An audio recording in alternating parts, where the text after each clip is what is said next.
Hello friends, so this is part third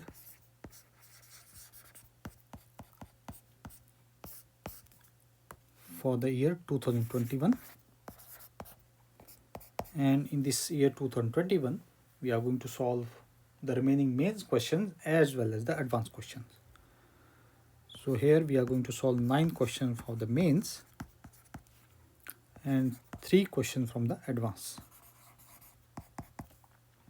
So in totality we are going to solve 12 questions, and in part 1 and part 2 we already dealt with the mains question. So this consists of the last part, that is part 3 for the year 2021. The first question, it states that a car B overtakes another car A at a relative speed of 40 meter per second. How fast will the image of car B appear to move in the mirror of focal length of 10 centimeter fitted in car A when the car B is 1.9 meter away from the car A? So we are able to observe the image of car A in the mirror that is fitted with image of car B in the mirror which is fitted in the car A. And it means basically car A is having a rear view mirror. Rear view mirror. And this mirror is fitted in the car A. So it means that a rear view mirror which is fitted in car A, and it is, you can say, convex mirror is used. So we have a rear view mirror, and that is basically our convex mirror.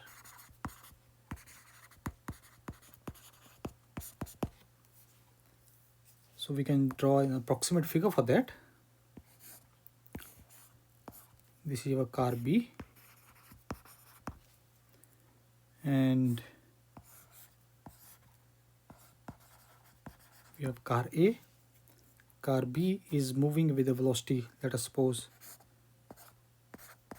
VB, and car A is moving a velocity of VA, and it is said that the distance between the two is 1.9 meter. Okay. So we can say that this distance is our 1.9 meters. So here basically car B is going to act an object, and the mirror, the image will be formed in the mirror, which we are going to find out. Okay. Or rather we can say we are going to find out the velocity of the image. So we already discussed that we have a convex mirror, and that mirror will be mounted on car A. Okay. So with respect to relative velocity, we can say that velocity of the image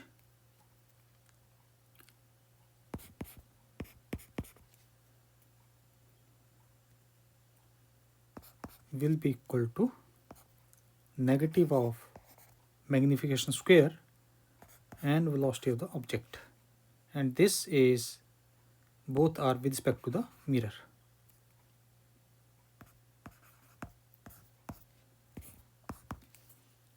Let me write this magnification by capital, where this M is our magnification.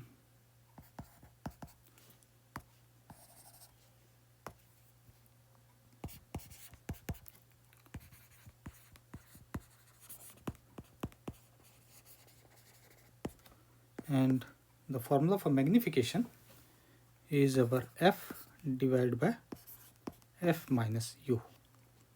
Focal length we are already given as 10. So this is 10 minus of minus, we have 1.9 meter. And so this comes as 190, and this will be equal to 10 upon 200. So this is our value of M. And we are already given that the velocity of the relative speed is given as 40 meter per second. So we already know that VOM is equal to 40 meter per seconds.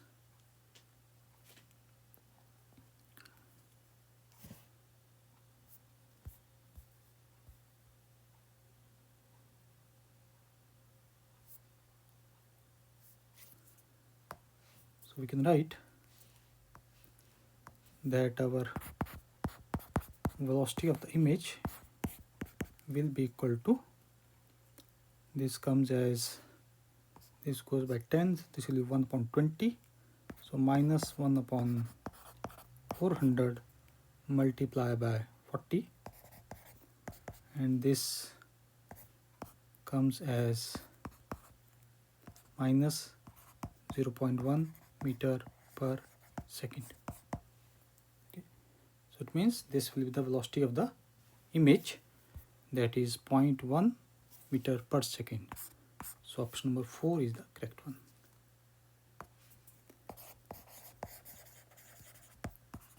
Option 4 is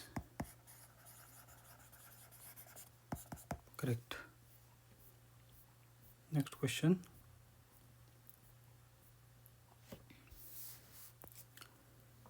We are given an object is placed at a distance of 12 cm from the convex lens. A convex mirror of focal length 15 cm is placed on the other side of the lens at 8 cm as shown in the figure. The image of the object coincides with the object. When the convex mirror is removed, a real and inverted image is formed at a position. The distance of the image from the object will be. So here we are given the figure. So first important part is that the image and object coincide with each other whenever there is a combination of the lens as well as the mirror. And when the mirror is removed, there is an inverted image at some distance, which is this one. So we have to find out the distance of image from the object will be. And so first thing, it says that the both image and object coincide with each other. So it means the light from the object. So we can just draw an approximate figure for that. This light of the object first is going to pass through a lens, and then it should, you can say, strike the mirror perpendicularly, so that it is able to retrace its path. Then only the image will be coinciding with the object. Okay, so this should be 90 degree, and whenever the ray of light is normal to the mirror, it should be always going to pass through the center of curvature. So this will be our center of curvature for the mirror, that is C.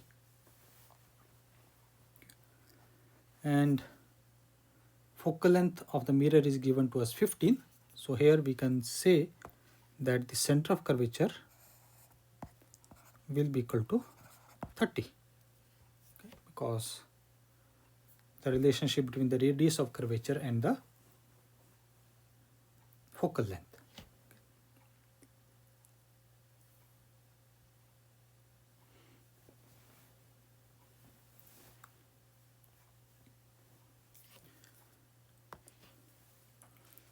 And let us sort it out. The first part.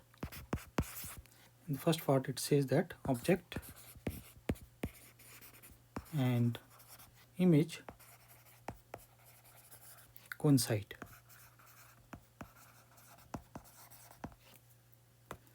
So therefore, you can say light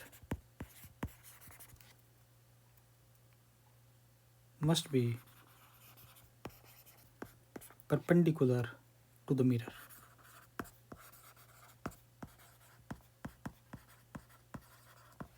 Light must be perpendicular to the mirror, or from here we can also say that the light will converge at the center of curvature for the mirror. Light should converge at center of curvature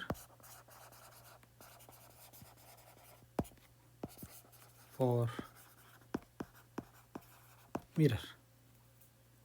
So from here we can find out the radius of curvature, center of curvature, that is given as C. So we can say radius of curvature, that is our R, and that will be equal to twice the focal length for the mirror, that comes as twice into 15 will be over 30 centimeters. In the second part, it states that when the mirror is removed, the real inverted image is formed at some position, and that position is mentioned in the figure like this, but it is approximate. We can just shift it to the right as well as to the left also, it doesn't matter. So we have to discuss the second case when mirror is removed. You can say that when mirror is removed, the light ray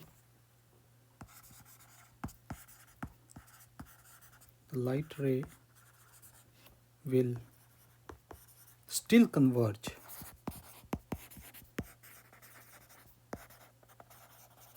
at center of curvature, that is at C. So it means this image will be actually here at the center of curvature at point C. So this will be the image, okay, in the absence of the mirror. So this image will be formed here, and we need to find out the total distance from the object. So we already know this is about 12, that will be 12 plus 8 plus 30.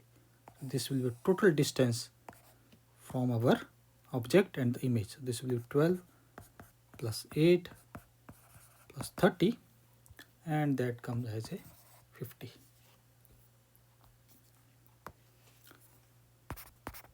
Therefore, the distance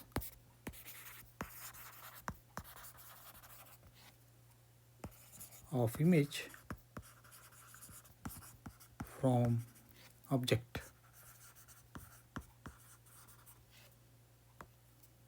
that will be equal to 12 plus 8 plus 30, giving us 50 centimeters.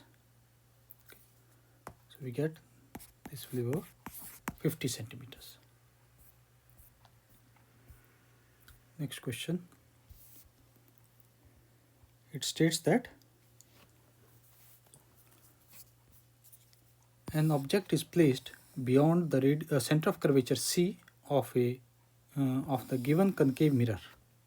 If the distance of the object is d1 from C and distance of the image formed is d2 from C, the radius of curvature of this mirror is equal to.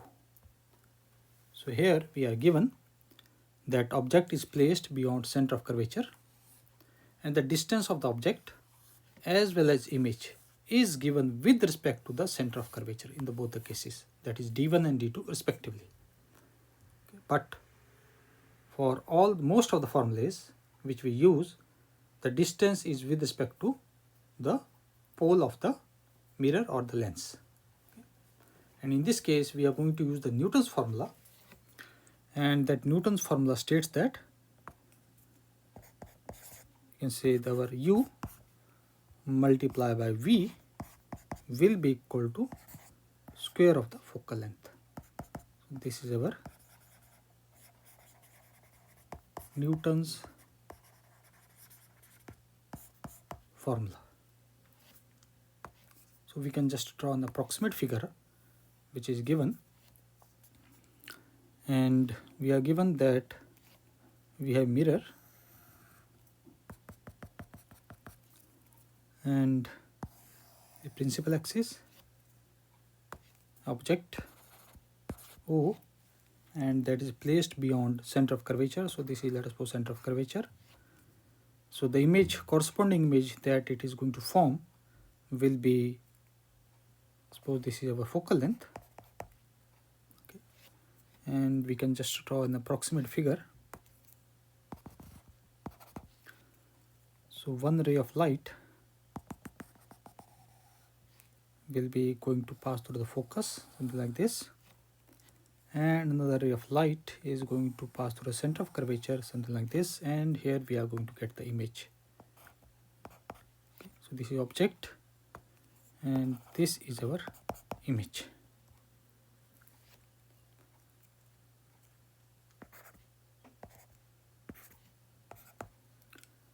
And we are given that our distance of the object from the center of curvature, this is given as d1 rather, and distance of the image from the center of curvature is given as d2.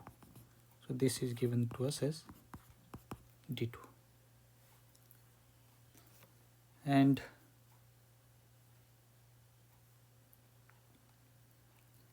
we can use the Newton's formula, and for that, this is our focal length. Let us suppose this is given as f. So distance of the object will be our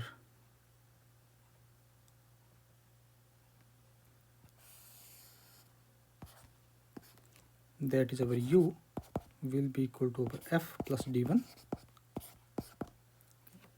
and our v will be equal to f minus d2. One second. Okay, from C it is given. So our distance of this image will be our f minus d2. One second. I think this look.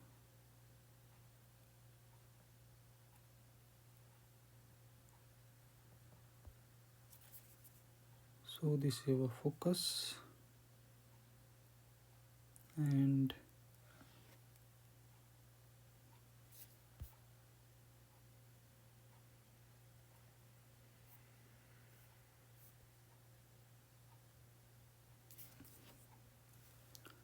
one second, let me correct. I think there looks something is amiss here. Yes.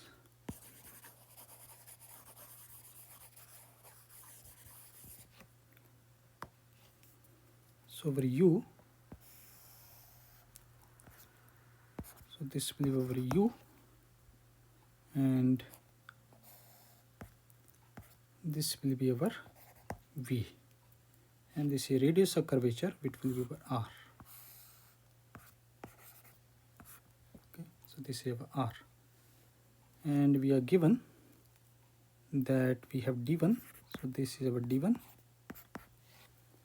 and this portion is our d2. So u will be equal to d1 plus r.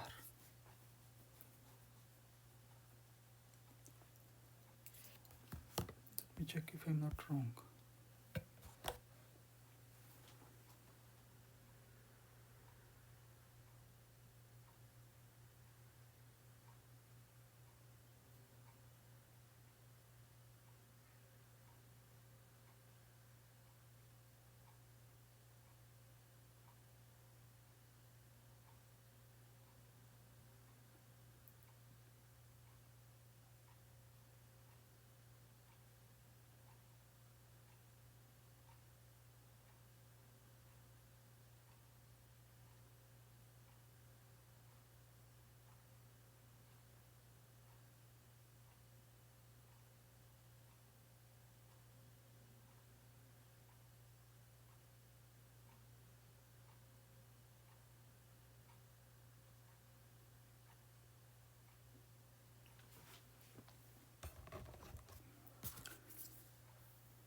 Yeah, so we can say that our u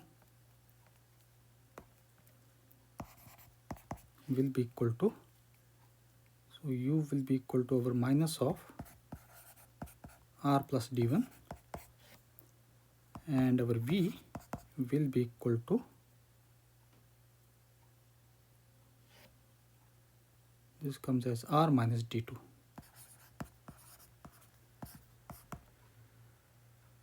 Okay. And these two are with respect to pole, so this is our pole P. So we can say distance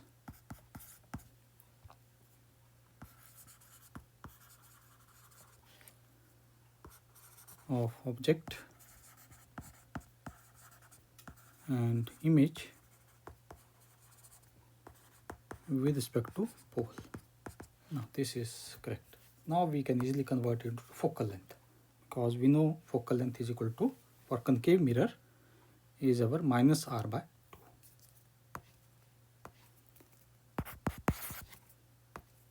So you can say focal length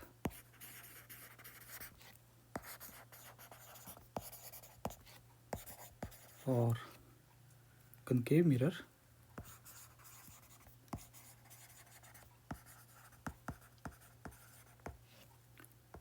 that is f is equal to minus r by 2. So now we can usually use the mirror formula,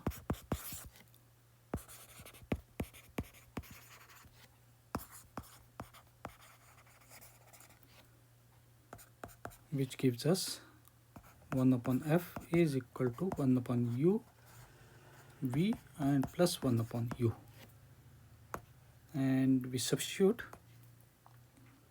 F will be our minus 2 upon r is equal to 1 upon v, and v is our minus r minus d2, and this is our plus, and this becomes 1 upon r plus d1 with a minus sign. And now we can just sort it out. This gives us 1, we can take LCM directly, so this is r minus d1, and here this is minus and this is plus, and this is a minus, and we have this as r minus d2 divided by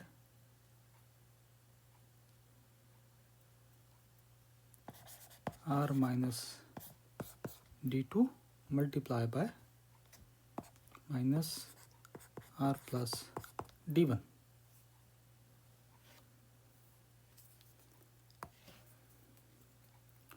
So it comes as minus 2 upon r is equal to minus r plus d1 minus r plus d2. One second.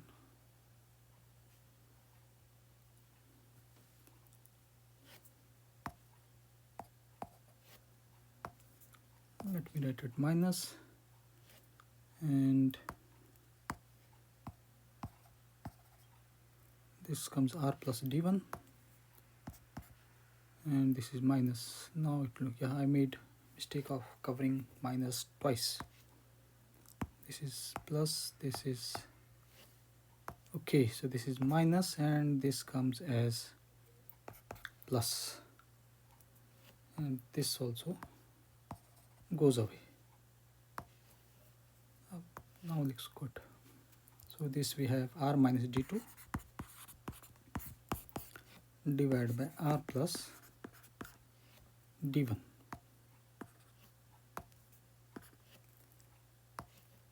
R and R goes away, and this gives us d1 plus d2 r minus d2, and we have r plus d1. Now we can just cross multiply it.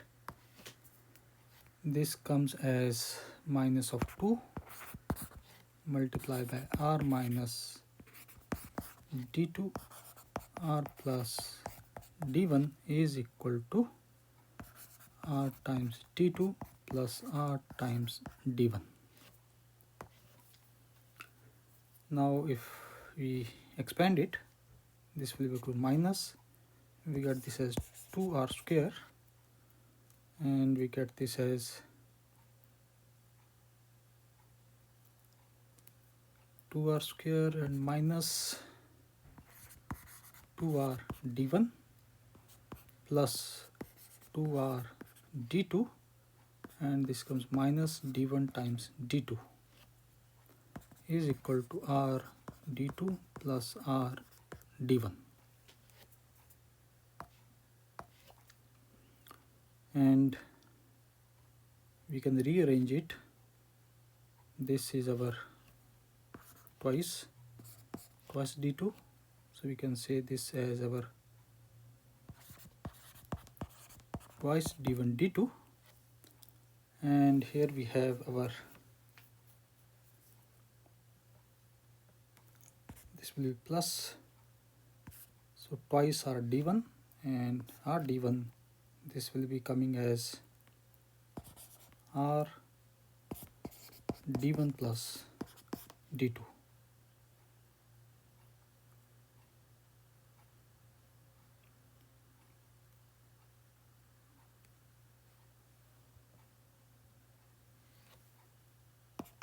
Giving us r is equal to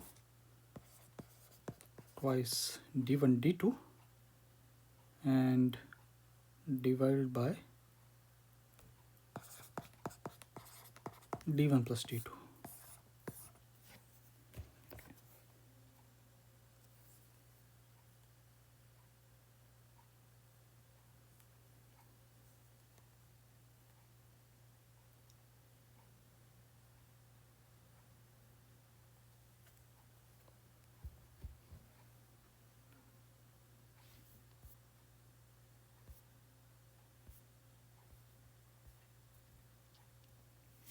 Okay, so there is no need to use this Newton's formula also. We can just use the traditional way to sort it out, but let me check, there is some.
This will be our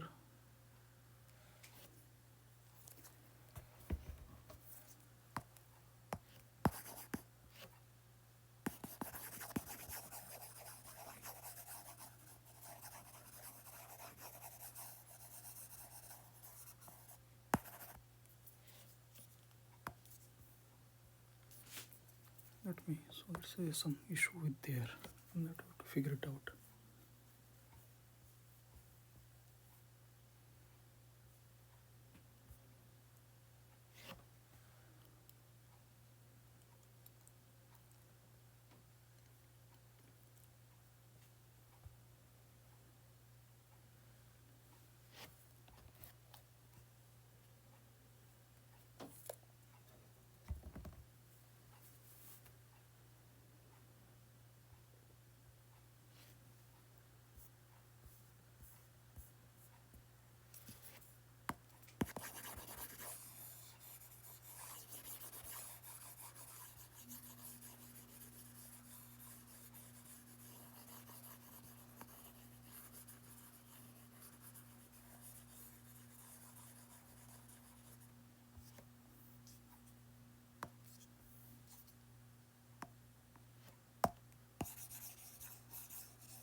Okay, let's do it again. There's some problem here.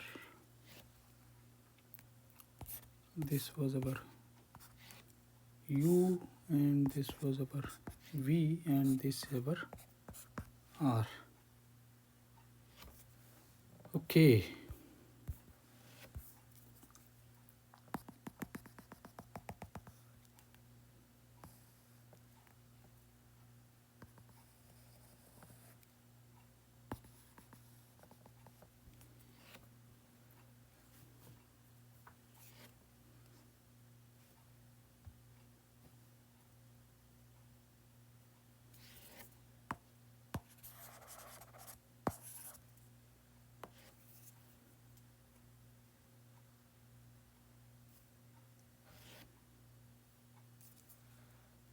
So position of the image will be R minus D2 and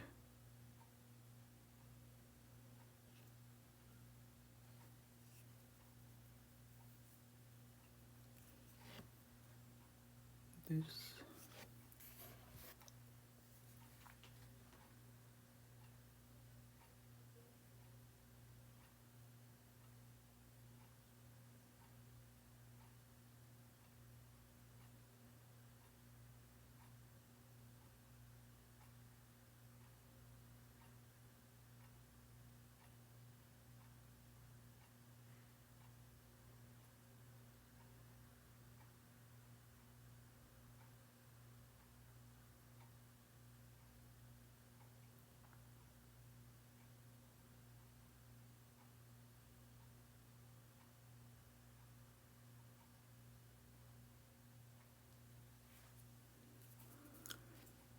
So let's start from again, and using mirror formula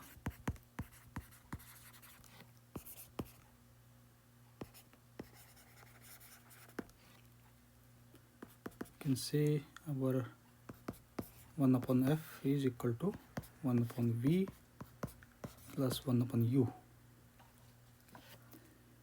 and our F is our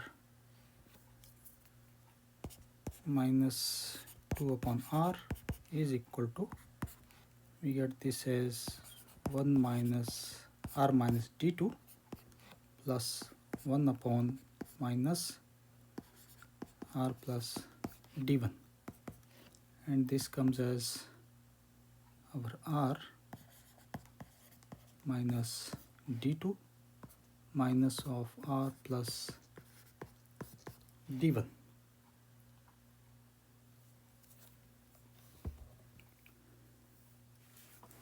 So let us take the LCM. So this is R minus D2 R plus D1 giving us R plus D1, and we have here minus of R minus of D2.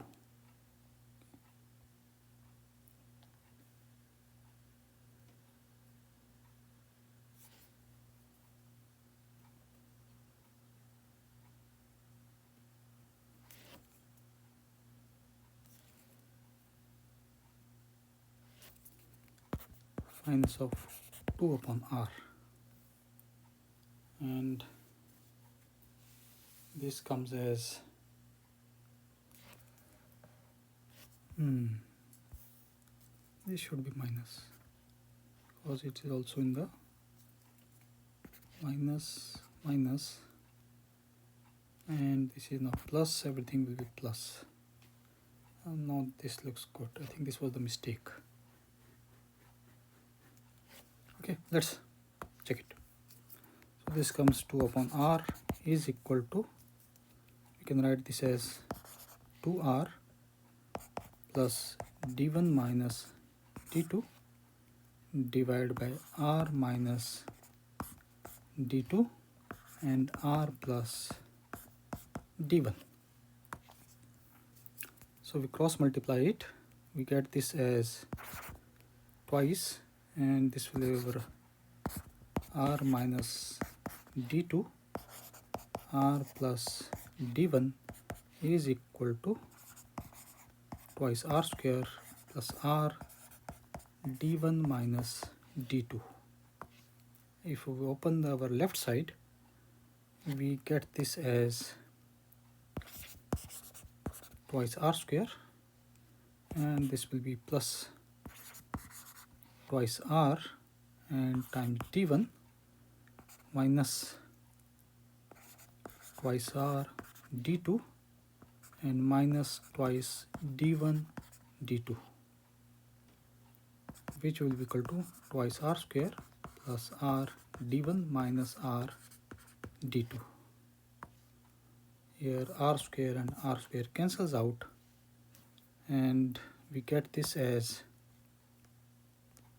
this will be over twice r d1 minus twice r d2, and this will be minus of r d1 plus r d2 is equal to twice d1 d2.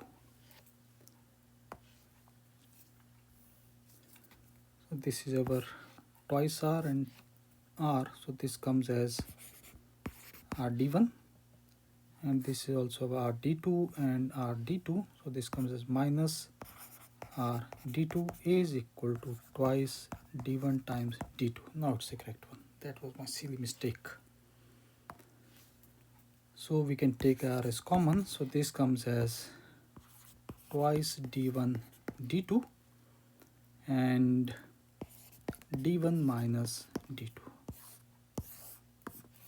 So there is no need to use, and anyways we can just use this Newton's formula also, and in this case we can just substitute the values. Let me write it. It will be also giving us answer same. We can write this as f plus d1 and f minus d2 is equal to f square. So this will be also giving us the same answer, that is r is equal to twice d1 d2 upon d1 minus d2. Or if you use the mirror formula, the mirror formula will be also giving us the same answer. Sorry for the mistake, I messed it up first time. So the option number 1 is the correct one.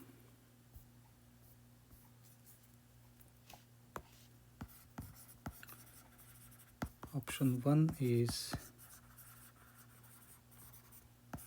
correct. Next question. It states that find the distance of the image from the object O found by the combination of the lenses in the figure. So here we are given 3 lenses, and we need to find out what will be the final image that will be found by the entire combination.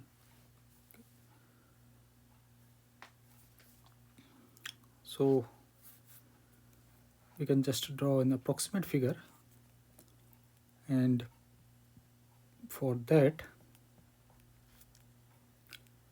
let us call this as L1, L2 and L3. So first we are going to find out the position of image because of L1. That image is going to get act as a, you can say, object for L2, and that image is going to act as a object for L3. In this sequence we are going to sort it out. So let us say for L1,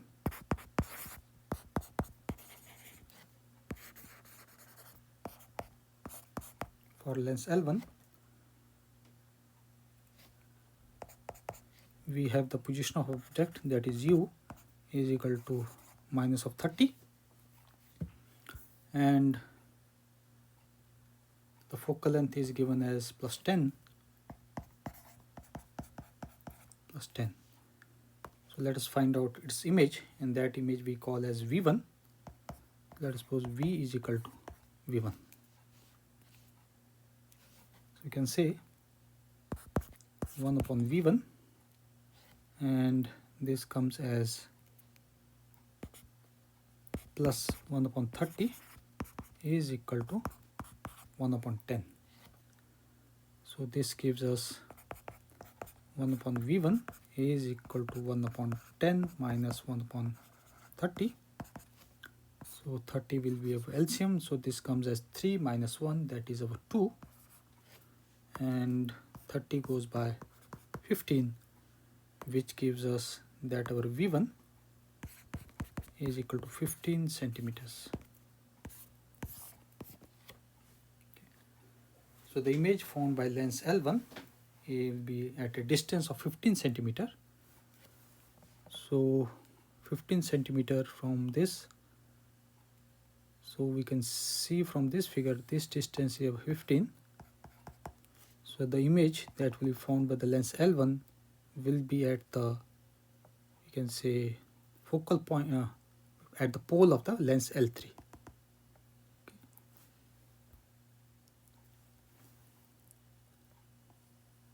So it will be something like this, okay, because we are only considering L1 and where L2 and L3 are not present. Okay, and this is our, let us suppose, I1. Now this I1 will be acting as an object for our L2. You can say that I1 will act as an object for L2. Therefore, we can find out our object distance, that will be our U2, and U2 will be equal to our this distance. This distance is our 10 centimeter. Okay. So distance of the object for L2 will be 10 centimeter. So we can say U2 is our 10 centimeter. Focal length is given to us. Let us call that as F2. In the first case, we called F1. And F2 is given as 10 centimeter, minus or plus. I think it is given a minus. So we have minus of 10 centimeter, and we need to find out the position of image V. Let us call that as V2, and corresponding it will be our I2. So we can use the formula that our 1 upon V2 minus 1 upon 10 is equal to minus 1 upon 10. So this gives us 1 upon V2 will be equal to 0, giving us V2 will be equal to infinity. So it means the image that will be formed by the our L2 will be equal to infinity. Okay. And for that we can say that, let me draw it here. So this is our L2,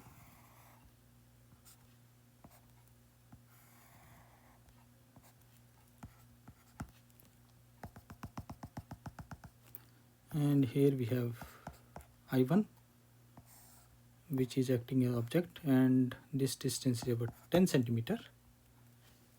So the ray of light will be traveling somewhere in like this, and object image will be formed at infinity.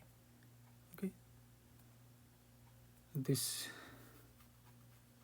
okay, so we can say that our U2 will be equal to infinity. And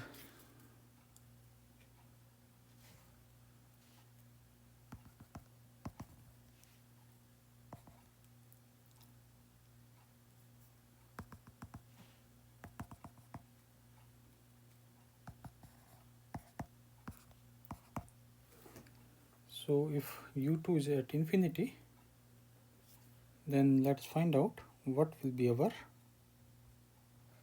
the final image, that is our for lens L3. So we can say for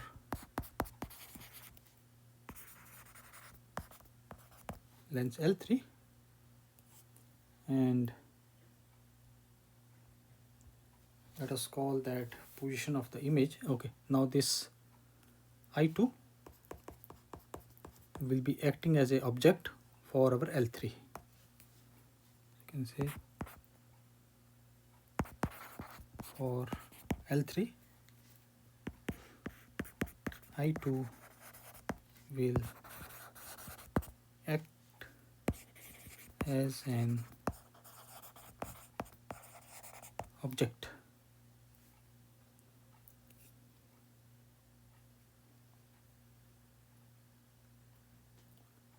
So our U3 will be equal to infinity, and let us call that our position of image our V3, and the focal length, that is F3, that is given to us is our plus 30 centimeter. Plus 30. So we can use the same formula and we get this as 1 upon V3, and we have this 1 upon U3 is equal to 1 upon F3. So our U3 is infinity, so this comes as 0, so this goes away. So we get 1 upon V3 is equal to 1 upon F3 is equal to V3 is equal to 30 centimeters. Therefore, for our, which is our position of, let us suppose our I3, and I3 we need to find out from object O. So I3 will be somewhere here,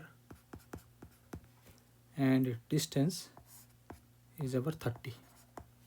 So we need to find out the total distance. So total distance from object to the image will be equal to 15 and plus 5 plus 10 and plus 30. So this will be 30, 30, 60, 70 and 75.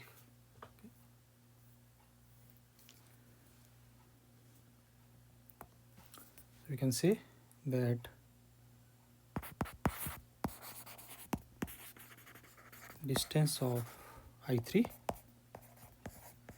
from object will be equal to 30 plus 5 plus 10 plus 30. 5 plus 10 plus 30, and this comes as to be 75 centimeters.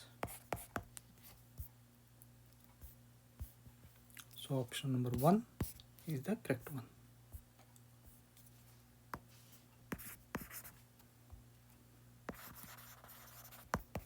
One is correct.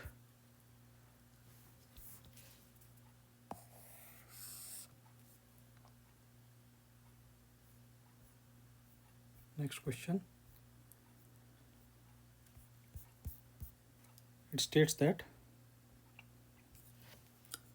curved surfaces of a plano-convex lens of refractive index mu1 and a plano-concave lens of refractive mu2 have equal radii of curvature as shown in the figure.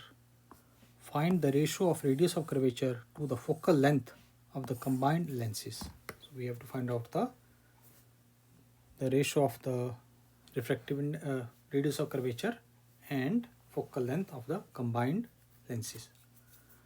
So we are given this figure and we can just formulate it into two different lenses. So one lens, this will be plus, and the second lens, let us suppose this is our L1, L2, having focal length this is F1 and F2. Radius of curvature of both are given to be same. So this is our mu1 and this is our mu2. So we can write the individual formula for L1 and L2 with respect to their focal length. So you can say for L1, we can write this will be equal to 1 upon F1 is equal to mu1 minus 1, and this comes as one surface is flat, other one is having reduced curvature. So basically it is 1 upon r1 minus 1 upon r2. Here our r1 is equal to over infinity and r2 is equal to minus of r.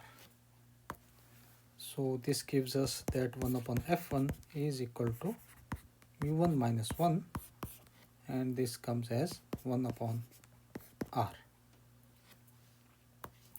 Similarly, we can write for our L2. So you can say for L2, we are going to have this as 1 upon f2 is equal to mu2 minus 1, and once again this is r1 minus 1 upon r2.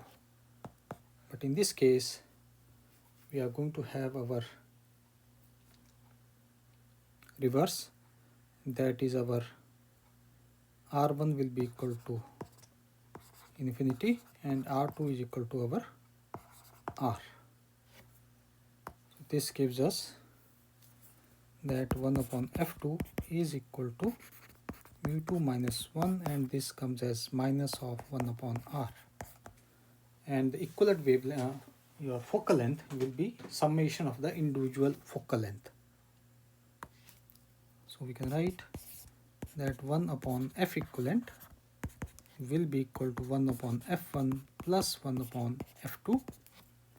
We substitute the values, and 1 upon f1 is mu1 minus 1, 1 upon r, and this is our plus mu2 minus 1, and this is our minus 1 upon r. Now it is a simple calculative part. 1 upon r we can take as common, and we get this as mu1 minus 1, and this is minus of mu2 plus 1. 1 and 1 goes away, and this comes as 1 upon r, and we get this as mu1 minus mu2. We have to find out the ratio of r and f equivalent.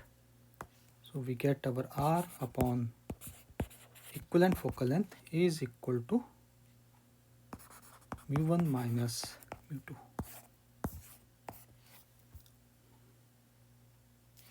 So option number 2 is the correct one. Option 2 is correct. Next question. And it states that an object is placed at a focus of a concave lens having a focal length f. What is the magnification and the distance of the image from the optical center of the lens? Okay. So we are given a concave lens, so we can just draw an approximate figure for that.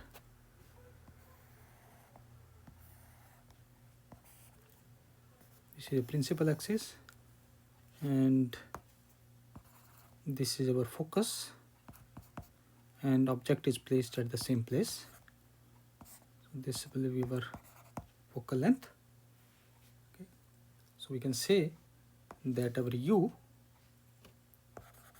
will be equal to minus of f. Now we can use the standard formula. We need to find out the image. So we know 1 upon v minus 1 upon u is equal to, it will be 1 upon f. So if we substitute it, we get this as 1 upon v minus f, okay, minus, and this will be minus 1 upon f, and this gives us that our 1 upon v is equal to minus 2 upon f, or we can say our v, position of the image, will be equal to minus f upon 2. So the image will be somewhere here. This will be our position of the image, okay, and the distance is our f upon 2. and we need to find out our magnification. So our magnification, that is m, is equal to v upon u, and v is our minus f by 2 and u is our minus of f. So this f and minus goes away and we are left with 1 by 2. So magnification is equal to 1 by 2 and the distance is our magnitude only, is our f by 2, only magnitude f by 2. So option number 3 is the correct one.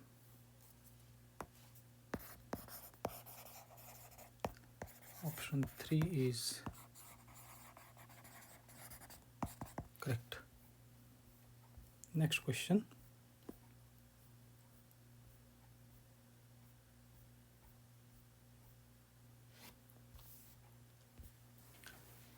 Here we are given that two plane mirrors M1 and M2 are at right angle to each other as shown. A point source P is placed at A and 2A meters away from M1 and M2 respectively. The shortest distance between the images thus formed is, taking square root of 5 as 2.3. So we are given two mirrors M1 and M2, point P, which is at a distance of A from M1, and the distance of point P from M2 is our 2A. So first of all, in this case, we are going to find out what will be the total number of images formed by these two lenses which are perpendicular to each other.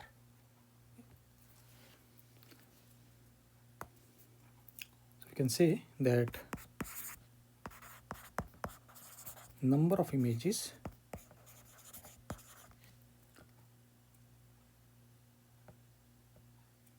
formed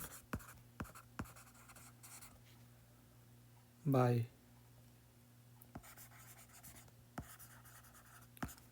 two mirrors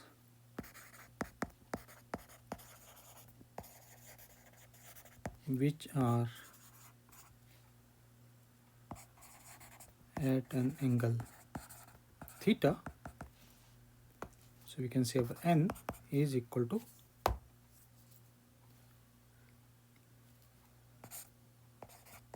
360 divided by theta minus 1.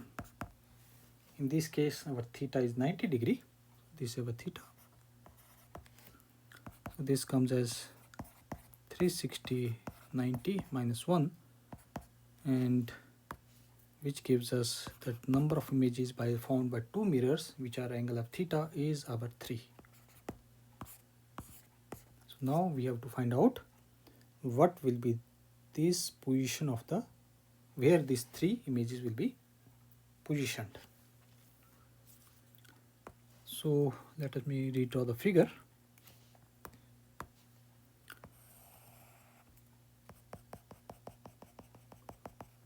So this is our mirror M1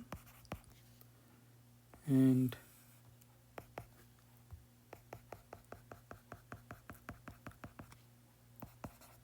M2,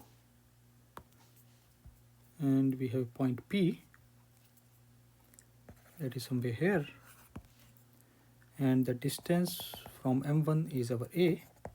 So with respect to M1, we are going to get an image that will also at distance A. And this point P is at a distance of 2A from our M2. So this distance of the image will be also our 2A. Let us call this as I1 and let us call this as I2.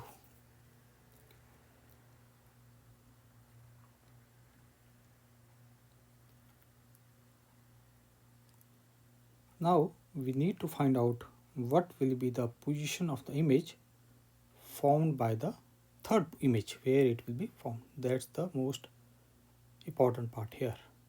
Okay. So in this case, we can clearly see that there are total of two images, two mirrors. Okay.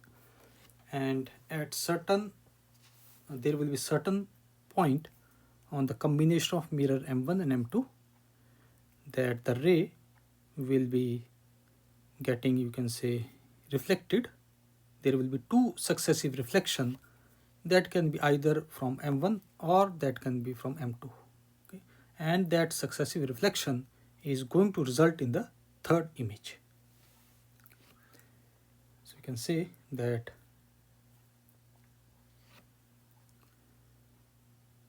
the third image, that is of I3,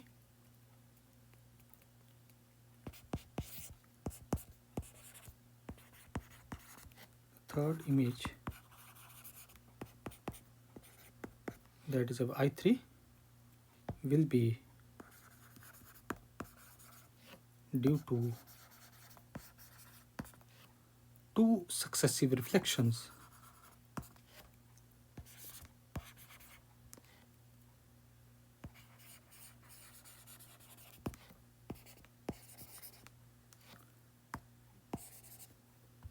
will be due to two successive reflections, one from M1 and one from M2. And this can be reverse also, one can be from M2 and the other one can be from M1. So either way, it's not given in the question or mentioned that where the ray of light is going to strike first. And these two successive reflections will be somewhere here, very close to this corner. Okay, so because of that, there will be an image that will be formed exactly opposite to this corner, and that will be a third image that is of I3. Okay. And the distance, now we easily know the coordinate of every image, so we can find out the distances also.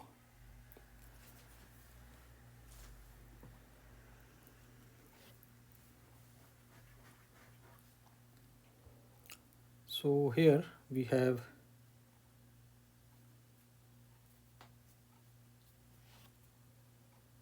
so let's find out the distances.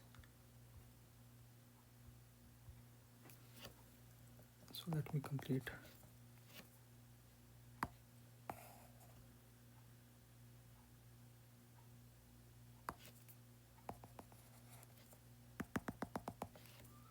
So this distance will be over A, and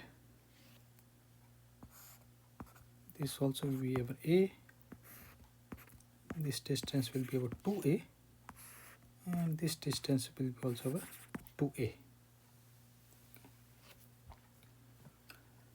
So now we can easily sort it out for respect to the distances, and we need to find out the distances of each of the image.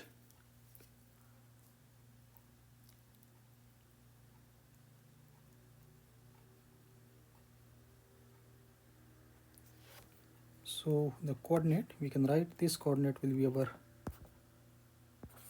minus of 2A and minus of A, and we are going to have this coordinate will be, this was our P was our, it is given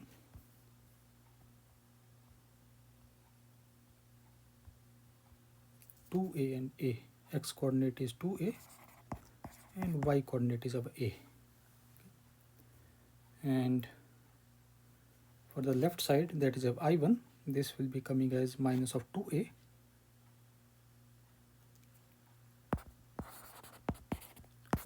and A, and here it will be coming as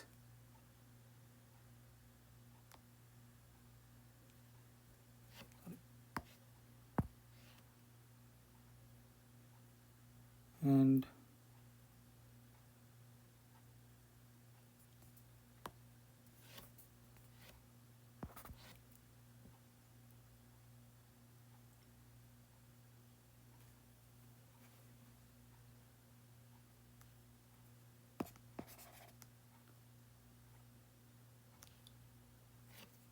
one second. Let me check.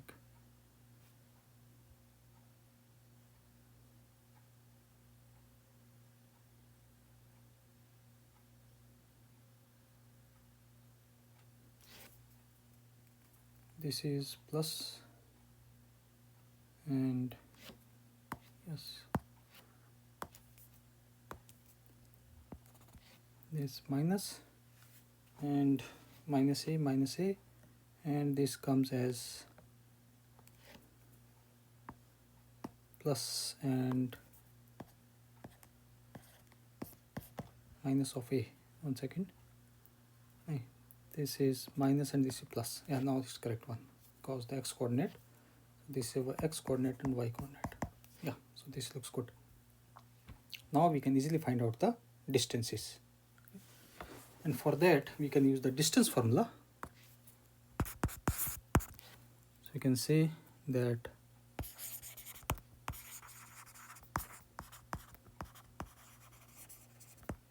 distance formula which states that our x2 minus x1 whole square plus y2 minus y1 whole square and its square root. So we need to find out all the distances. So let us call the distance d1, and that will be equal to over 2a plus 2a whole square plus minus of a whole square root, and this comes as 2a square root of 5, and next over d2 will be equal to over minus of 2a plus 2a whole square plus minus of a whole square root, which comes as, this will be our 4a square, that is our 2a, and that is our d3, and that will be equal to 2a plus 2a whole square, and this is minus of a plus of a whole square and square root, which will be equal to, this comes as 2 to 4, 16 and 4a. Okay, so these are the, you can say, three values of the distances, and square root of 5 is given to us. So square root of 5 is given to us as 2.3.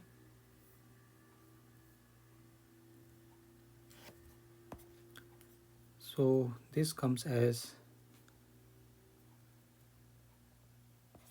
2 into 2.3 times a, and that will be equal to 4.6 times a.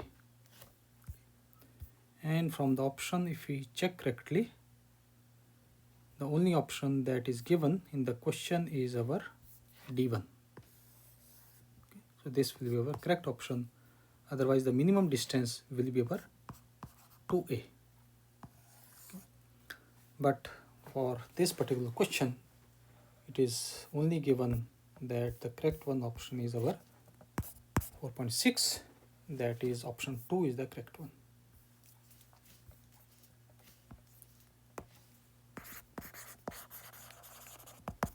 Option 2 is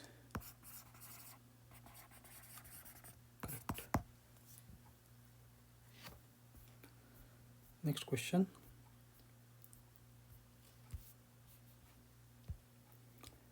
And it states that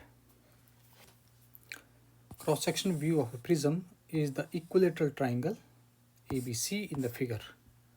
The minimum deviation is observed using this prism when the angle of incidence is equal to the prism angle. The time taken by the light to travel from P, that is the midpoint of BC, to A is dash 10 to the power minus 10 seconds. Given that the speed of the light in vacuum is 3 into 10 to the power 8, and cos of 30 is square root of 3 divided by 2. So we are given this prism, cross-sectional view rather, triangle ABC, and which is equilateral, so each angle will be of 60 degree. and the side is given as AB and AC is given as 10 centimeter, and BC will be also equal to over 10 centimeter. Okay. And in this particular question, it is given that the minimum deviation is equal to prism angle. If the prism angle is A, then delta of M will be equal to over A, that is given in the question. So we are given that delta minimum is equal to angle of the prism, that is A.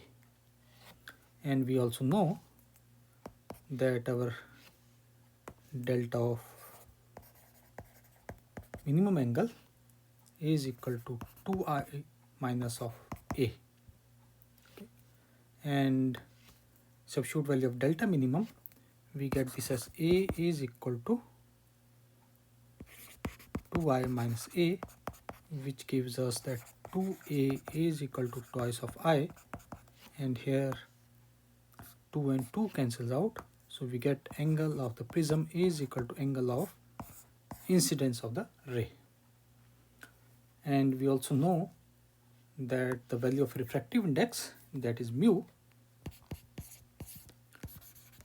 is equal to, we have this as sine of A plus delta M divided by 2, and here we have sine of A divided by 2, and delta M is given to us A, so we substitute it, we get this as sine of A plus A divided by 2, and here we get sine of A by 2.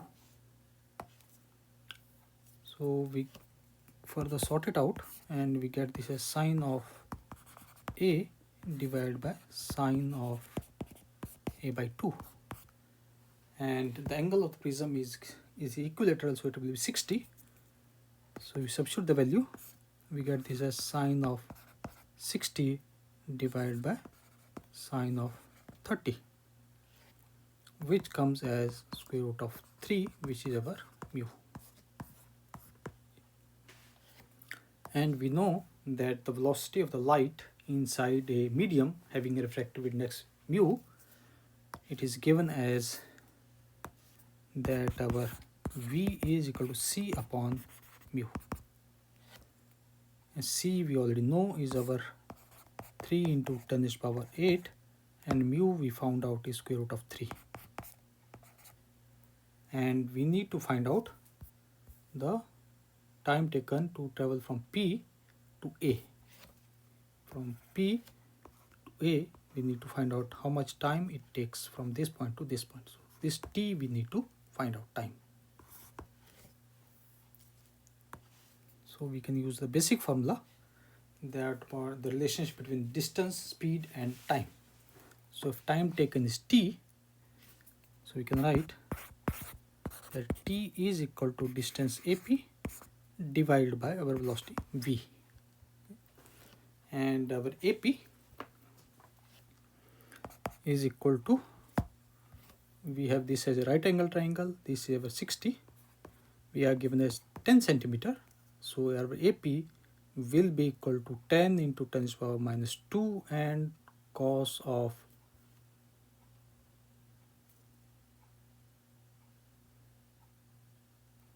that is our square root of 3 divided by 2. Okay, and we can write our AP will be equal to 10 into 10 raised to the power minus 2 into square root of 3 divided by 2 and whole divided by V, which we just found out is our 3 into 10 to the power 8 and divided by square root of 3. And this 2 goes by this 5, so we get this as 5, and this 3 and 3 cancel entirely, so we get this as 5 into minus 10 seconds, and so this is our time, that is 5 into 10 to the power minus 10 seconds, and in the question we need to find out only this value, so we get this is equal to our 5. Next question, and it states that a glass tumbler having inner depth 17.5 centimeters is kept on a table. A student starts pouring water mu is equal to 4.3 into while looking at the surface of water from above. When he feels that the tumbler is half filled, he stops the pouring water. Up to what height the tumbler is actually filled? So this is basically, you can say, a question based on real depth and apparent depth. So we can just draw an approximate figure. Let us suppose this is a tumbler, and the height of the tumbler is, total height is given as 17.5, and observer is somewhere here, and let us suppose it feels that tumbler is half filled, and this is the level of the water to which tumbler is filled, and we assume that this height, that is the actual height of the tumbler filled, is given as h. So the remaining height will be our 17.5 minus of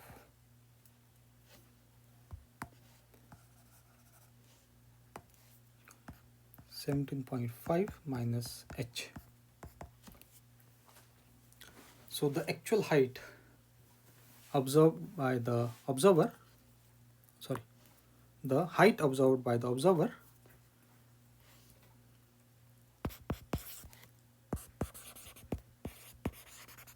height of water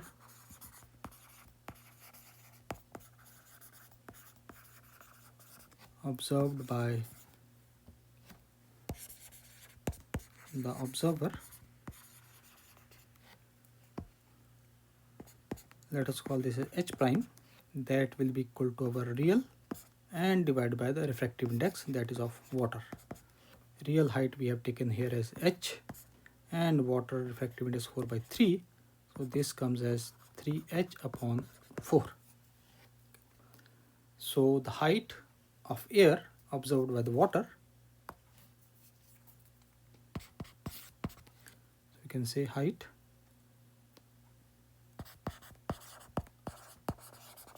observed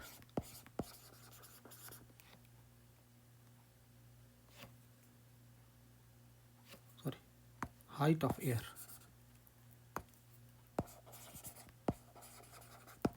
observed, this will be equal to our, let us suppose we call this as h double prime, which will be equal to 17.5 minus of h. Okay. And both, this is 1 and this is 2, so both height should be same. So equation 1 and 2 are representing same thing. Okay. So you can say equation 1 and equation 2 are observed by same observer, that is representing same thing.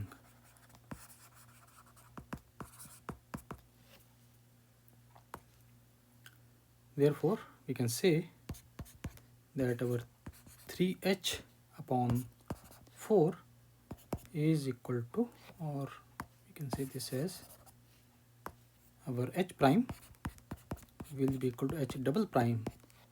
We substitute the value, we get this as 3h upon 4 is equal to 17.5 minus of h, and we can just sort it out, and we get this as 3h upon 4 plus h is equal to 17.5. So this comes as 7h upon 4 is equal to 7.5, and from here we get 7 of h is equal to this will be our 0, and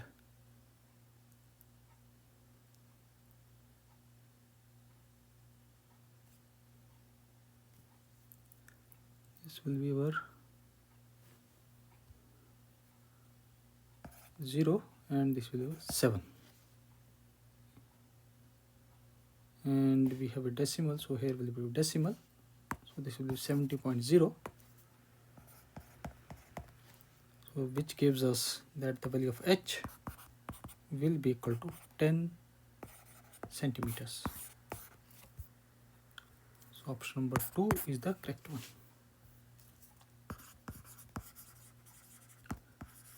Option 2 is correct. Next question. It was asked in the year 2021 advance, and it states that an extended object is placed at O 10 centimeter in front of a convex lens L1, and a concave lens L2 is placed 10 centimeter behind it as shown in the figure. The radii of curvature of all the curved surfaces in both the lenses are 20 centimeter. The refractive index of both the lenses is 1.5. The total magnification of this lens system is. Okay, so we have to find out the total magnification, and total magnification will be equal to the product of individual magnifications. And for that, we should be knowing, because magnification is nothing but the ratio of the image, height of the image to height of the object, or we can say V upon U respectively with the signs. So first of all, we are going to find out the image because of lens L1, and then we are going to, that image will be acting as object for L2, and then we are going to get the image for L2. But we are going to start with the focal length. We need to find out their focal length, and we know the formula that for our L1, 1 upon f1 will be equal to, we have this as mu minus 1 and 1 upon r1 minus 1 upon r2. So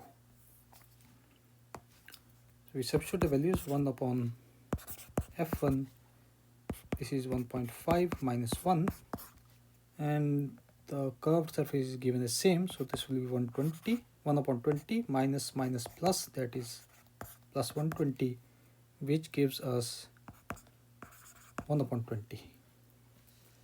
And similarly, so based on this we can find out its image, and the object is for L1 is for U is equal to minus of 10, and the focal length is, we found out, is our 20, that is f1 is equal to our 20, and V, let us suppose, is given as V1, which we will later call as I1. So we get this as 1 upon V minus 1 upon U is equal to 1 upon F, and we substitute the values. We get 1 upon V1 minus of minus 10 is equal to 1 upon 20. This gives us that our V1 is equal to, this comes as minus minus plus 1 upon 20, and this will be minus of 20 centimeter. This is our I1. So the image that will be formed by our lens L1 will be somewhere here. So this is our I1, and the distance of this I1 from the lens L1 is our 20. Now this I1 will be acting as object for L2, so this total distance will be 20 plus 10, that is equal to 30. So you can see now that I1 will act as an object for our L2. Therefore we can say our U2 is equal to minus of 30, and V, let us suppose, is given as V2, which we can later call as our I2, and the focal length is our F2, which we are going to calculate. So we get 1 upon F2, same formula which we use first case. This is 1.5 minus 1, and here R1 and R2. R1 will be negative, so this becomes, let me substitute the value, and this comes as 20 minus of 20. So 1 upon F1 will be equal to 1 upon F2 is equal to minus of 20. Now we can use the same formula, which gives us that, and remember this is for L2.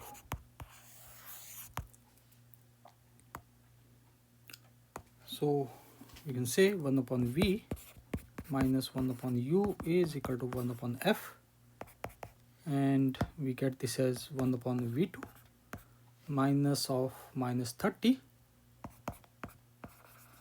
and focal length is our minus of 20. So this gives us a V2 is equal to minus of 12 centimeters.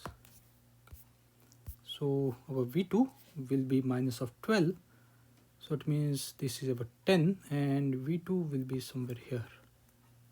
So this is our V2, which we call, let us suppose, of I2. So this is our I2, and its distance is our 12. Now we can easily find out the magnification. For L1, let us suppose magnification is M1, and L2 is our M2. So we can say total magnification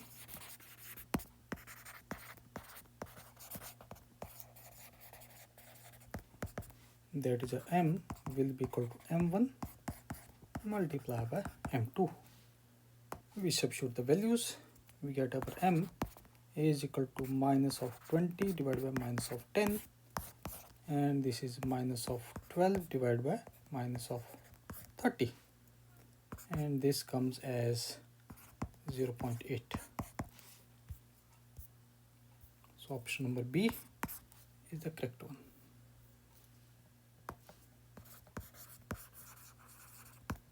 Option B is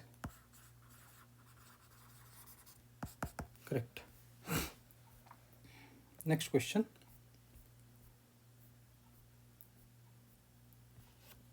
Okay, it was also asked in the 2021 advance, and it states that a wide slab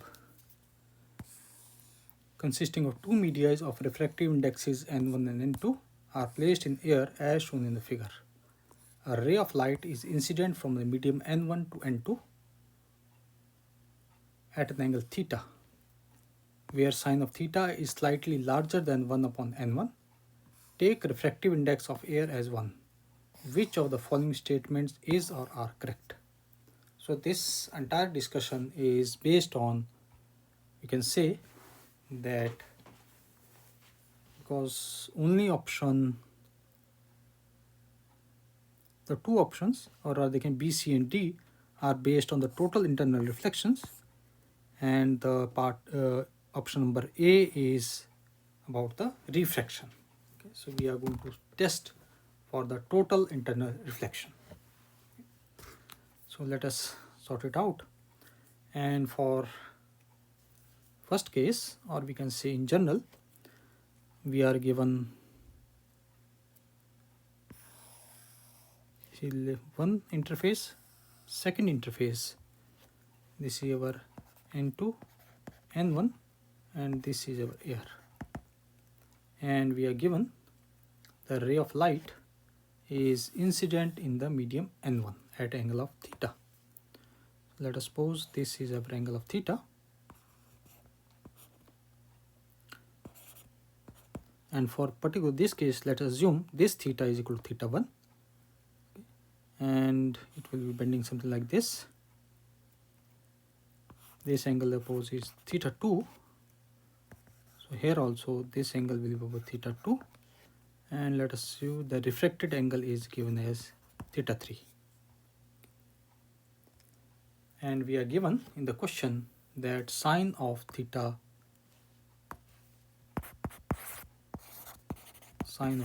is greater than 1 upon n1, and this thing is given to us. So based on this particular question, we assume that our theta is equal to theta 1. So from here we can just modify it. We can say sine of theta 1 is greater than 1 upon n1. And let us suppose this point is our A and this point is our B. So using Snell's law at A,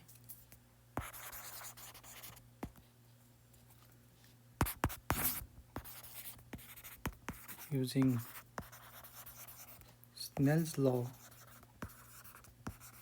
at A, we can write our n1 sine of theta 1 is equal to n2 sine of theta 2. From here we can write our sine of theta 2 will be equal to n1 sine of theta 1 divided by n2. And for first case or option A, it states that n1 is equal to n2. So let us substitute it. You can say for n1 is equal to n2, we can write that sine of theta 2 will be equal to our n1 sine of theta 1 and divided by n1. We replace it. n1 and n1 goes away, and this gives us that sine of theta 1 is equal to sine of theta 2. And using Snell's law at B,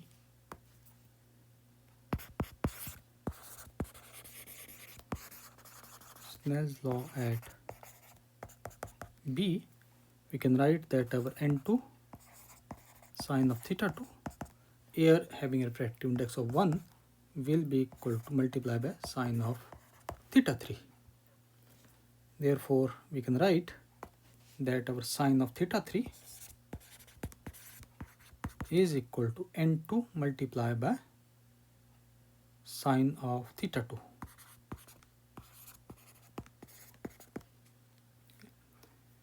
And like I mentioned that n1 is equal to n2 and sine of theta 1 is equal to theta 2. Therefore, we can write from here that this is equal to n1 sine of theta 1. Therefore, we can write that our sine of theta 1 will be equal to sine of theta 3 divided by n1. And we are already given that sine of theta 1 multiply by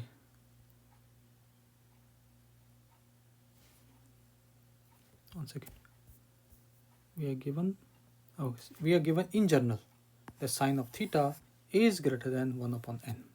Okay, so we have to remember that. So we can say that sine of theta 1 is greater than our sine of theta 1 is greater than 1 upon n1.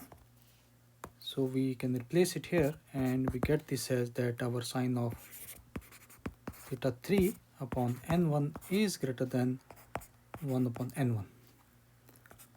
This gives us that sine of theta 3 is greater than 1. If sine of theta 3 is supposed to be greater than 1, this tells us our theta 3 should be greater than 90 degree.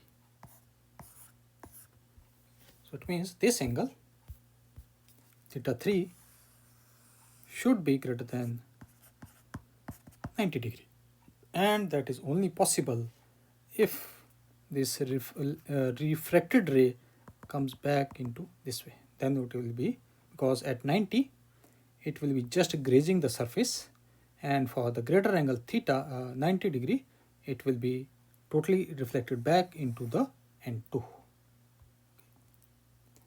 So which basically means that the ray cannot enter the air.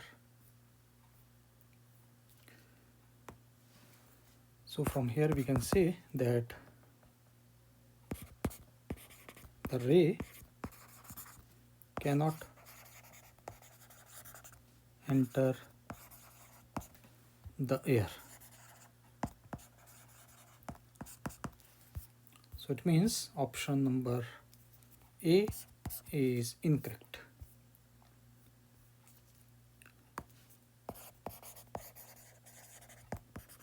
Option A is incorrect.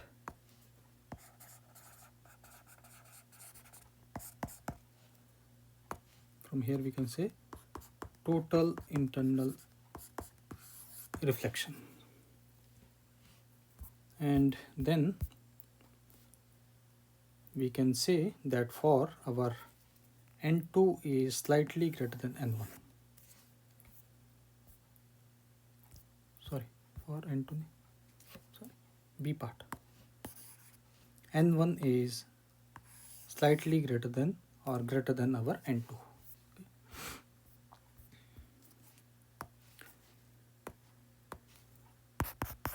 So we can say for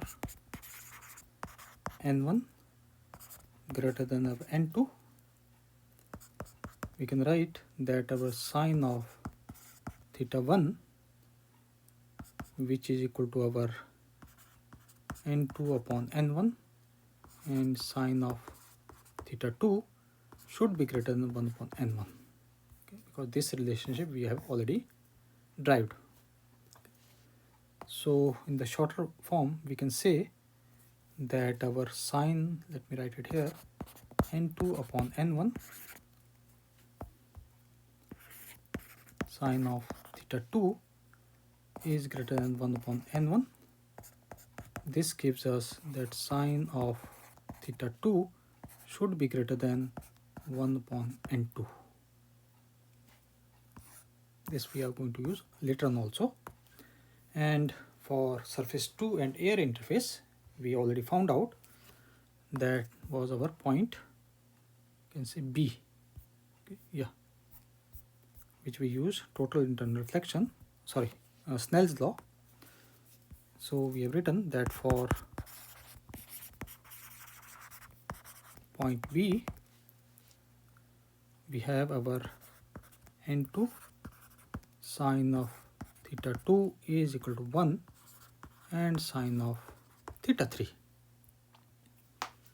And from here once again we can write that our sine of theta 2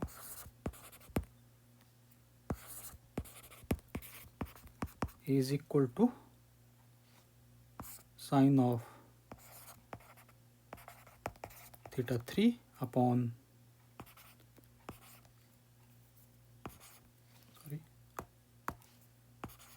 N2, and this will be greater than our N2, and once again we can say our sine of theta 3 should be greater than our 1, or we can say our theta 3 should be greater than 90 degree. So which means that ray is reflected back to medium 2. Ray is reflected back to medium 2.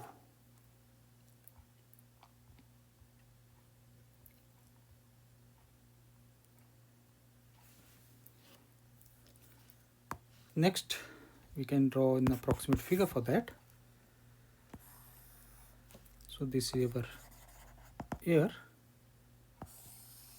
and refractive index of N2, and this is our refractive index of our N1.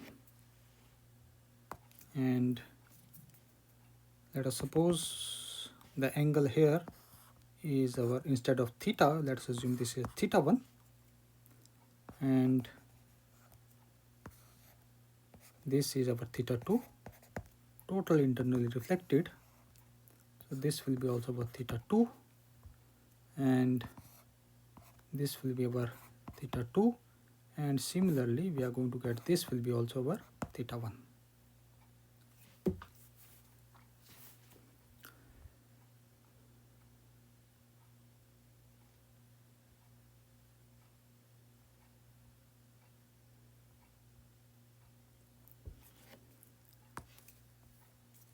So for ray to enter medium 1, for ray to enter medium 1, our theta 2 should be less than the critical angle of medium theta 2. So from here we can say that our sine of theta 2 should be less than sine of twice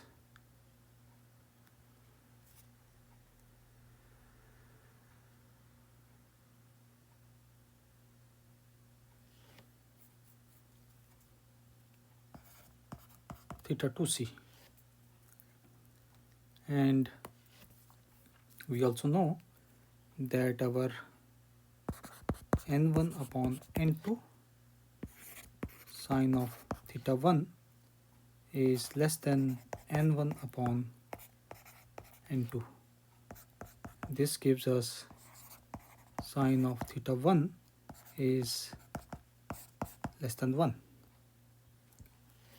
Thus we can say that from here that our theta is less than 90 degree.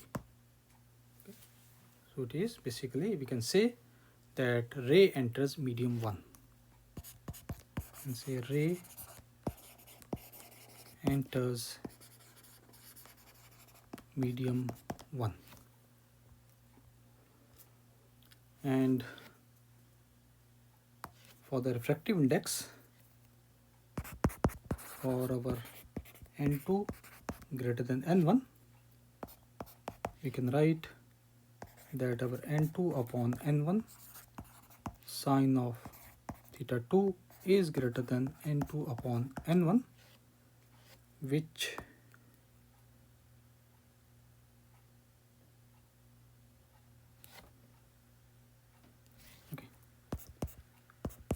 gives us that sine of theta 2 is greater than 1 upon n2. And for surface 2 and air interface, for surface 2 and air interface, we can write Snell's law, and that gives us that our n2 sine of theta 2 is equal to 1 sine of theta 3, and this is, remember, for Snell, using Snell's law.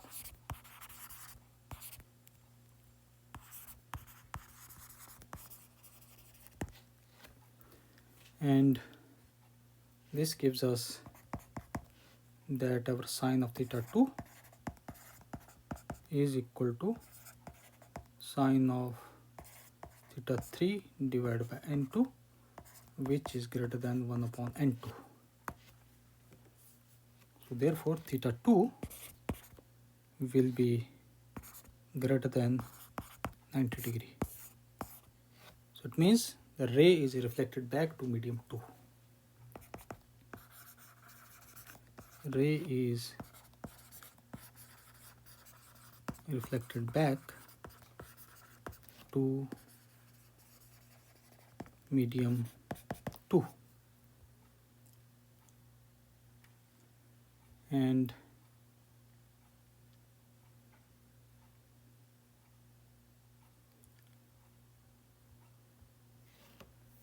for the next we can just also draw the similar figure. Let me draw it. This we have our n2 air, and this is our n1, and let's suppose we have theta 1, and this angle is our theta 2,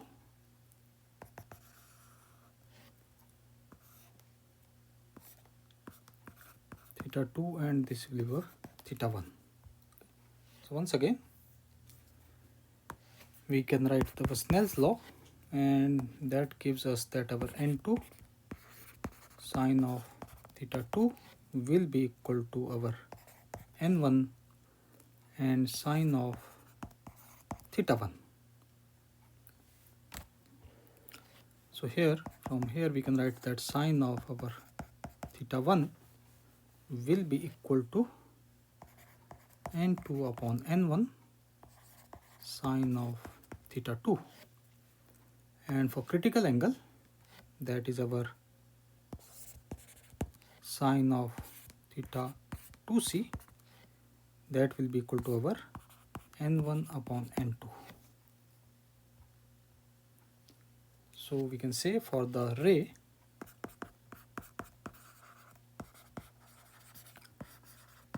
to enter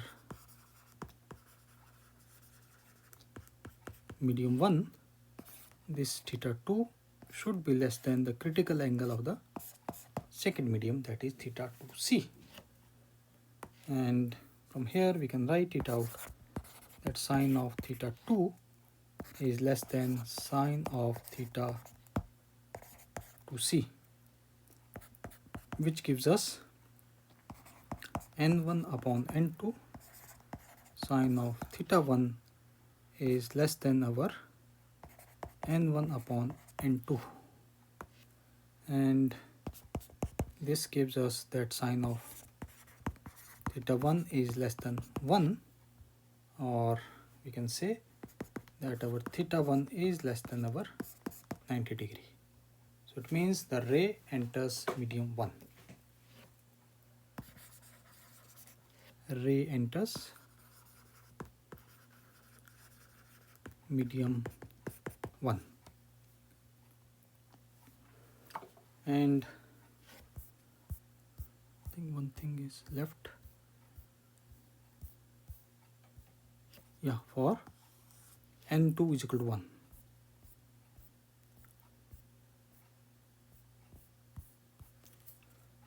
So you can say for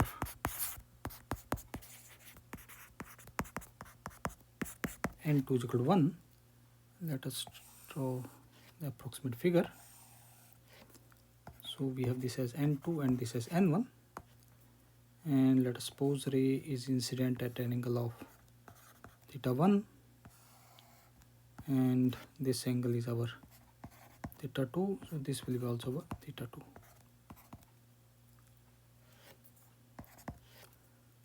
So for Snell's law,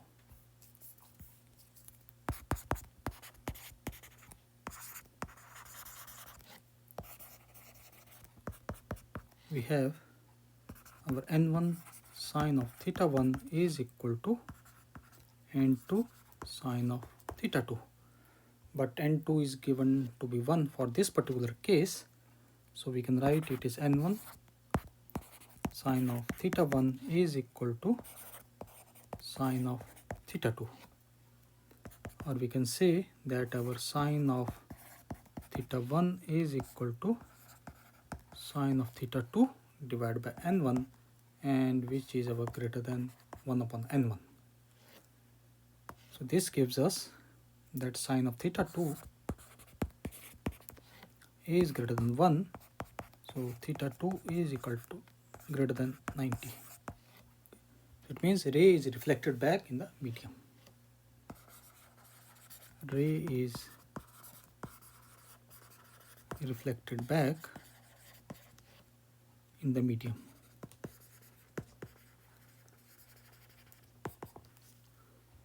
So it means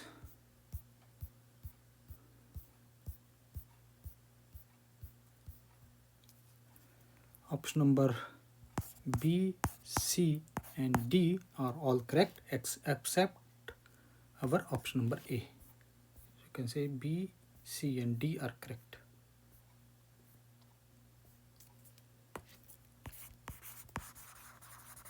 Option B, C and D are correct. Next question.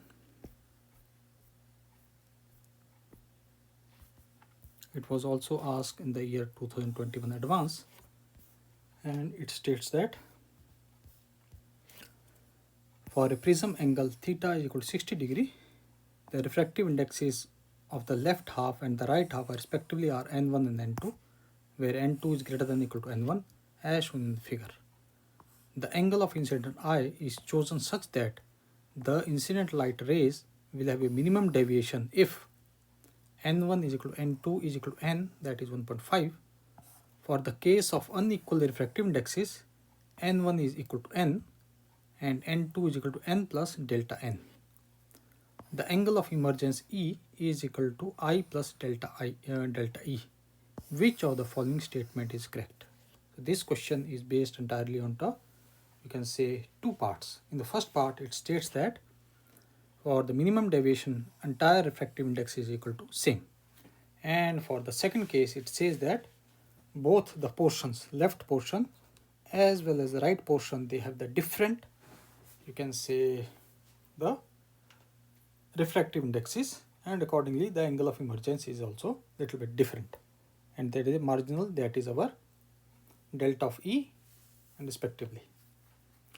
So we can just, for the first case, we are given that we have our n1 is equal to n2 and that is equal to n, which is our 1.5. For the sake of simplicity, we can write this as 3.2, and this is case given for minimum deviation.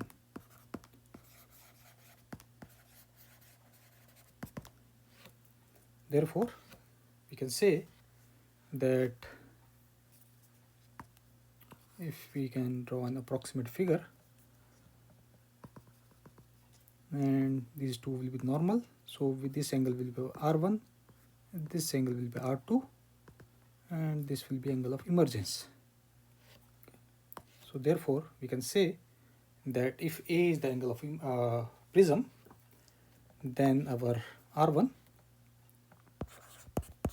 will be equal to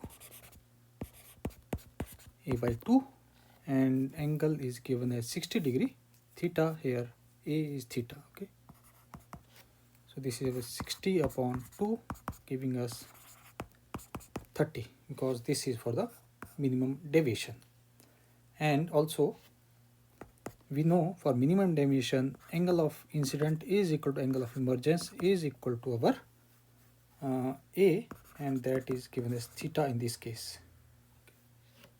And theta is our 60 degree. We also know that the refractive index of the prism,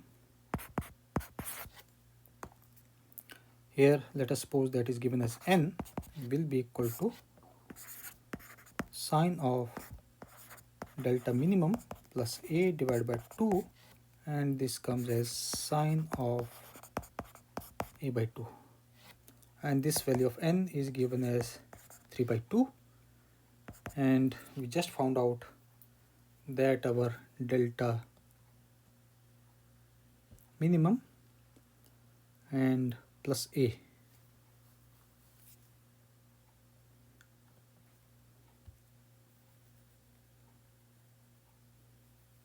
will be equal to, this will be our theta, and yeah, it will 2 theta. One second.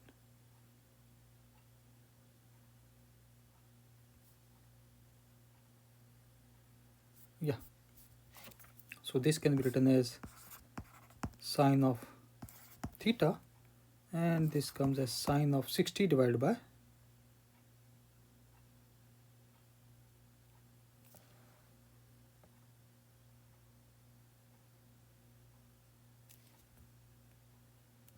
is 60 divided by 2. So we get from here that sine of theta will be equal to 60 sine 30. Sine 30 is equal to 3 by 2 multiplied by sine of 30, which comes as 3 by 4, and from here we can find out our cos of theta is equal to square root of 7 divided by 4. Now in the second case, it states that we have our n1 is equal to n, which is our 3 by 2, but our n2 is equal to n plus delta n, and we are also given the angle of emergence is equal to theta plus delta theta. And if we use Snell's law, we can say that our Snell's law, this gives us angle of R1 is our 30, so we can say our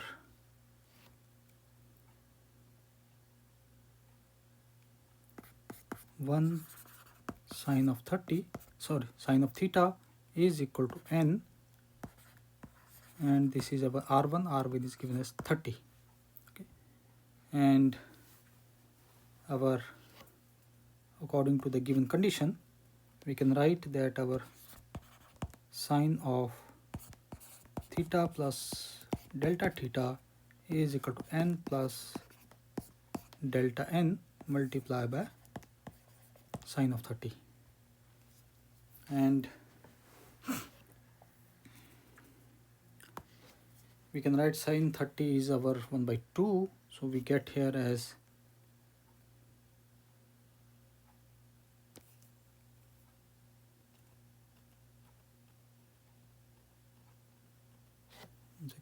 sine of 1 by 2, so yeah, so we can write this as 1 by 2 delta of n will be equal to sine of theta plus delta theta, and this comes as minus sine of theta.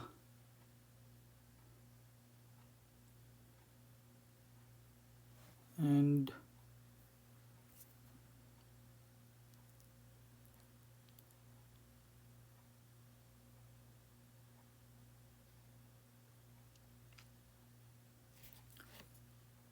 if we divide and multiply by delta of theta, and we have this delta of theta, you can say that our d of sine of theta upon d of theta, which will be equal to our cos of theta.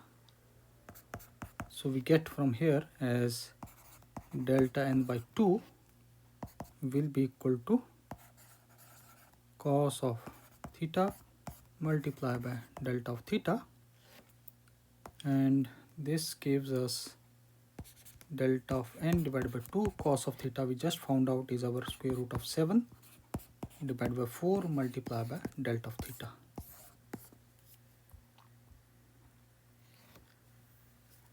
Therefore, from here we can write that delta of n upon delta of theta will be equal to, this goes by 2, and we are left with square root of 7 divided by 2, and which is 2.64 divided by 2, so this is 1.34. So we get our delta of n upon delta of theta is equal to 1.34, which is greater than 1. So therefore we can say delta of n is greater than delta of theta. Okay, so the option number A is incorrect.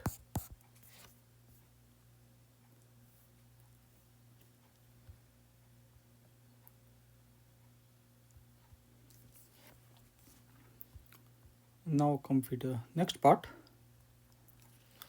And from this equation only we can write that our delta of n is equal to 1.34 multiplied by delta of theta, or we can say our delta of n, because 1.34 is a constant, delta of n is directly proportional to delta of theta. So here A is incorrect, and this gives us that the option B is correct.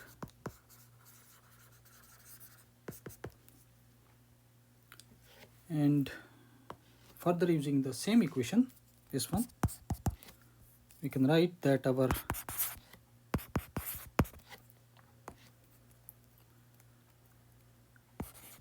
delta of n upon delta of theta is equal to square root of 7 divided by 2, and delta of n, it says that it lies between 2.8. in the both cases it is same, so we substitute it.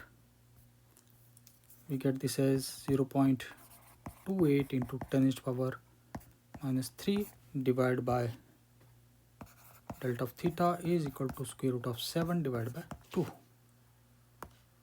So this gives us that delta of theta will be equal to, we get this as 2 into, it comes as 1.56 into 10 to the power minus 3 divided by square root of 7, and we just rationalize it,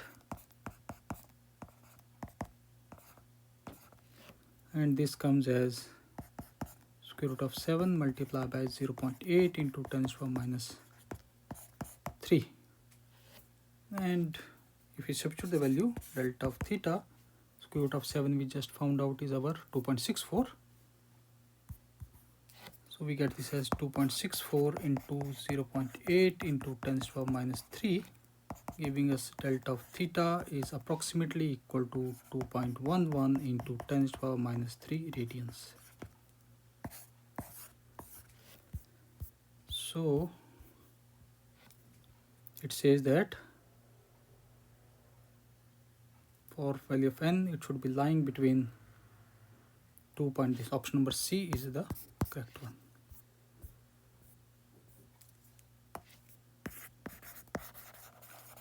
Option C is correct.